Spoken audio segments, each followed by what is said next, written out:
If you can think back to the last time you bought something important, I think you'd agree that how you felt about it would have been a big part of the decision. It's the same when an employer buys a new employee. That's what we're talking about here. We're talking about a sales process. Yet time and time again, I come across behaviours in job candidates that are perfect for alienating their prospective buyer, also known as future boss. So here are my tips to help you increase your conversion rate so that you apply for fewer jobs before getting an interview. Now, when you hear these tips, you might be thinking, as if I'd do that.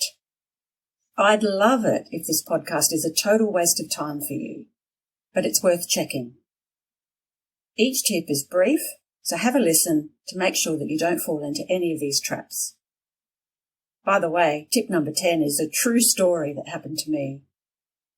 And by the way, these tips are designed for applicants to head office type roles in the corporate or not-for-profit world, not for government roles. Welcome to Career Chinwags for the 21st century. I'm taking a break from my coronavirus series, and for the next little while I'm going to jump around all over the place to talk about any career issue that takes my fancy. In today's episode, I'm talking about some quick fixes that you can make to your cover letters so that they do what you want, which is to make the reader want to read your resume. Tip number 1, always write a cover letter. It's very insulting to an employer if you don't write one. Their likely response is to feel that you didn't even care enough about the possibility of working for their organisation to jot down a few words. Now, don't just take my word for it. The following statistics should make you think twice about dismissing the importance of cover letters. Here's what employers say. 40% say that the cover letter is more important than the resume. 76% will reject a candidate due to poor grammar or a spelling mistake. 23% remove applicants from consideration if their cover letter is too long. And finally, 43% regard cover letters as just as important as the resume. So always write a letter, even if one is not specifically requested in the job ad. By the way, when I talk about cover letters, I'm not talking about a brief message that you might put in the text box of a recruitment site. That is extremely unprofessional and it's very unattractive. So we're not talking about that. We're talking about a proper formal letter. If possible, attach your cover letter as a separate document. Don't fold it in to your resume, because some people use the fact of whether somebody has written a cover letter or not to decide whether to bother to open the whole application. And if you've folded yours in, it's going to be hard for them to realise that you made the effort. So if the application process allows you to, make it clear, attach your cover letter as a separate document. Tip number 2, make sure you come across as the star candidate. You need to cover all the key elements of the role and you need to leave no doubt in their mind that you are this star candidate. Start with the job ad as a checklist and make sure that you identify keywords from the job ad and sprinkle them throughout your letter. Specify 5 to 6 key elements from your experience or your qualifications that match the job. If there's no exact fit, you have to make a parallel. You have to paint a picture of how your transferable skills make you worthy of consideration. What I've found is that if you're struggling to fit all your content onto one page because you've got so much content, that's a good sign. Now, you do need to get it to one page, and that's where the ruthless editing comes in, but it's a good sign that you've covered all key elements of the role. Now, how do you show that you've got what they want in the ad without exactly repeating their own content, which of course you can't do? What I recommend, and I'm going to talk about an Australian site, seek.com.au, which is a recruitment site. What I do if I'm helping somebody is I'll call up 10 or so similar ads on Seek and I will look at the language of those ads. What you're going to find is there'll be a phrase in one of those ads which is a simile of the phrase or the concept that they wanted you to address that they put in their ad. Now, this does two things. It means you can convey exactly the same concept or content without mimicking their language. And the other thing I find about these ads on Seek is they're nice, lively language. So it does a lot of your dirty work for you and brings your letter to life. So that's a great starting point. Tip number 3, sound like you're really interested in that role there. Now, how do you sound like you really connect with the role and the organisation in a formal letter without sounding over the top or without sounding schmaltzy? My advice is to first write from your heart. Don't go to the computer. Pick up a pencil, pick up a pen, and write down exactly what it is about that role that appeals to you in ordinary, everyday language. That way it should ring true. You can go back later and clean it up using more formal language if you need to. It's easier to make everyday language formal. It's almost impossible to deconstruct formal language and make it sound professionally chatty.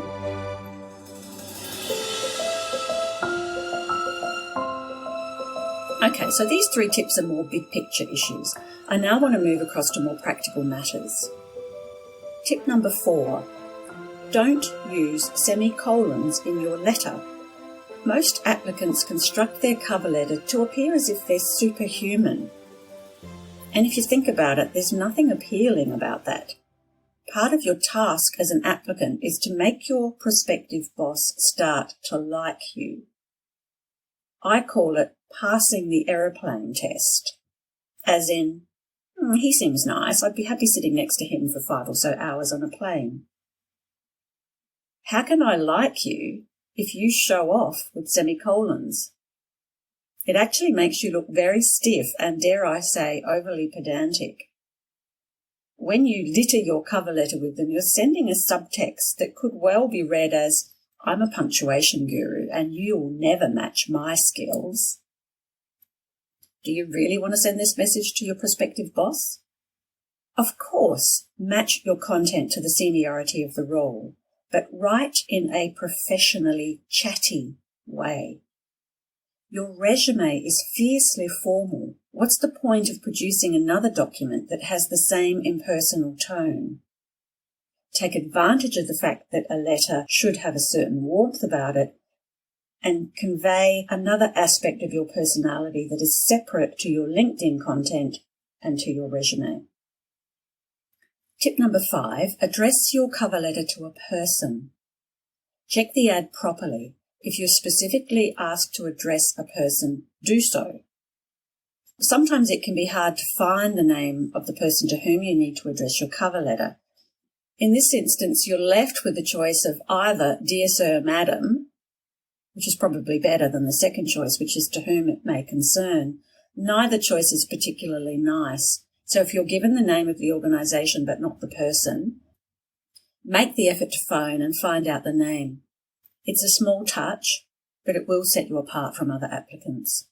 Tip number 6, obey what I'm calling the rules of a cover letter. What I mean by that is cover letters are at a very awkward stage these days.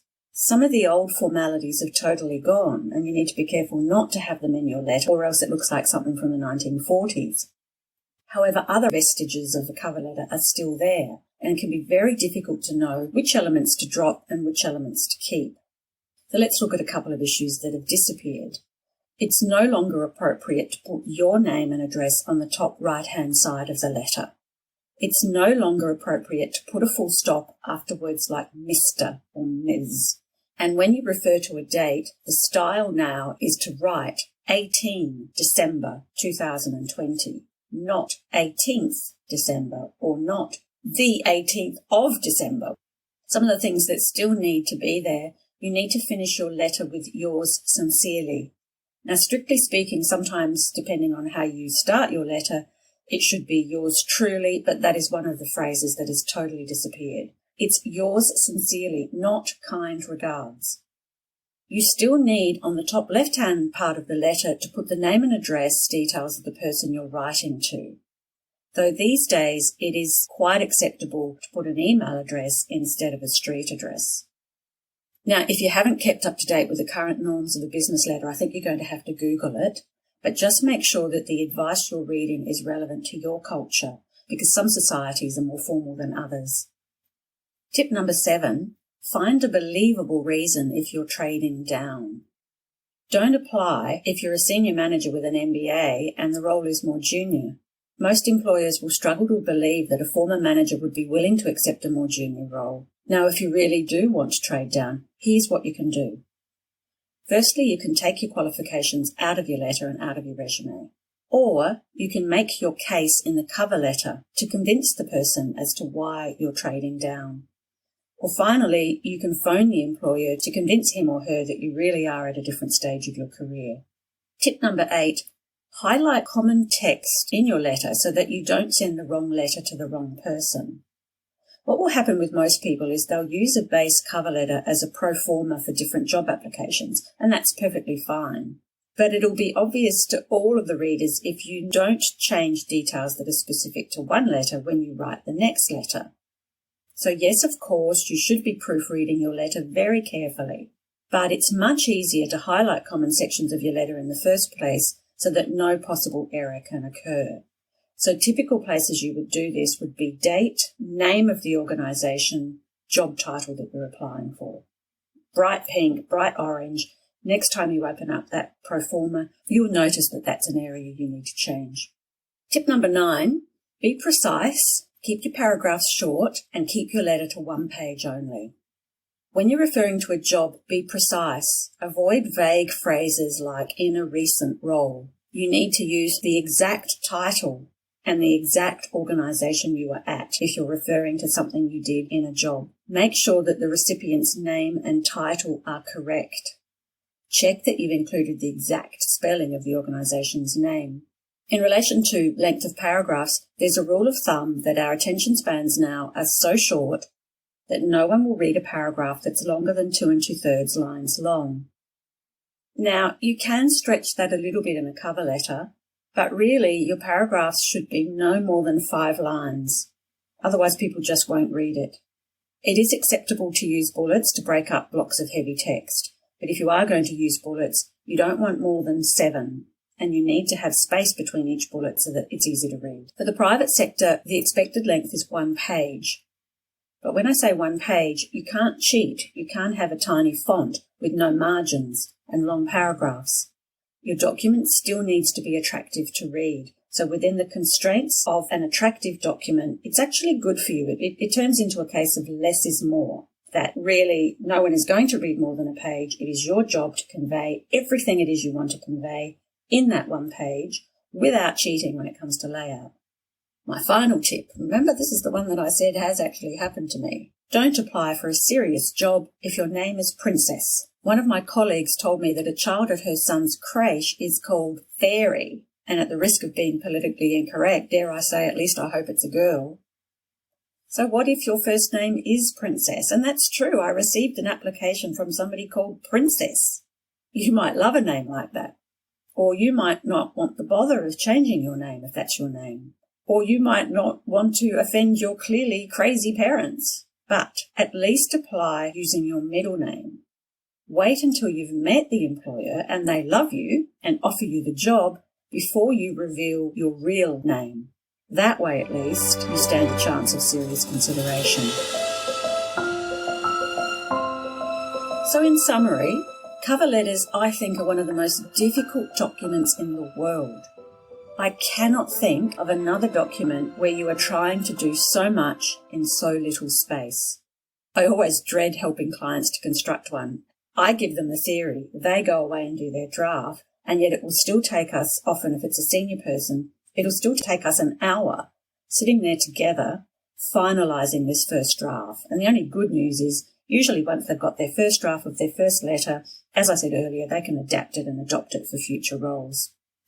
Done well, they're invaluable. And the standard is really high. So this is an interesting issue. The standard of resumes out in the marketplace is pretty low.